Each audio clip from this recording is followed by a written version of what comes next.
Which language you often use to communicate with others in daily life? Hindi, right? What if I say that it is not exact Hindi but a mishmash of crude Urdu words?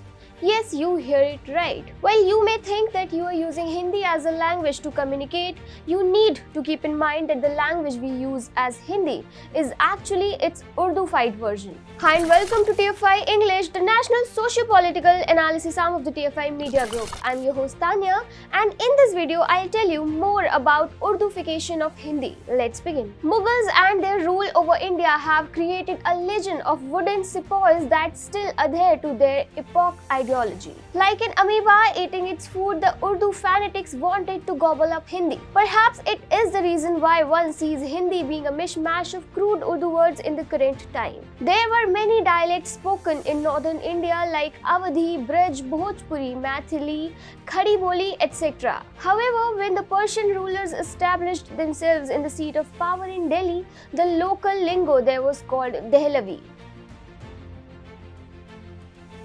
As the invading rulers named native Indians Hindus, they named the local language Hindi. The original name that was given to the language that is spoken with many variations in north. And when the Persian scholars used the word Hindi, it was used to denote all and any language of the Hind, including Gujri, Dakhani and even Pashto. Mixed with Persian grammar and Desi nouns, a new language Urdu was born nearly 2 years after the first invasion. In some theories, the Prakriti Apabhransh used in the region around Mathura was where the original Urdu was derived. Hindi and Urdu both were spoken by the people and didn't have any religious affinity. It was when the Islamic religious text started getting translated into Urdu using the Persian script, slowly but steadily Urdu became Persianized.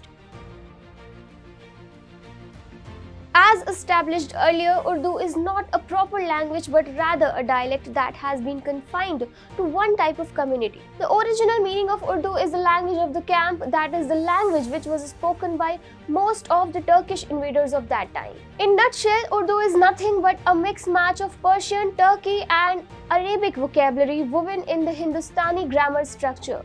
But as per seculars, it is a culturally rich language. The reason Urdu should not even be considered as a separate language is that it lacks originality. The huge bulk of Urdu shairi consists of the poet or protagonist fantasizing about how a woman would look when her veil is off. Shairi came into being from the Muslim settlers as well as converts in the northern part of India. As in the case of any Sharia-ruled society, segregation of sexes was followed strictly and women were seldom seen. Hence, the biggest fantasy of the poet was to see the face of the object of his desire. You can't find such desperation in Sanskrit or any ancient Indian language poetry because women were not kept like wads of cash hidden in houses only to be brought outside the male relative. The attire leading up to the 13th century, the women's attire was much more modern by even today's standards.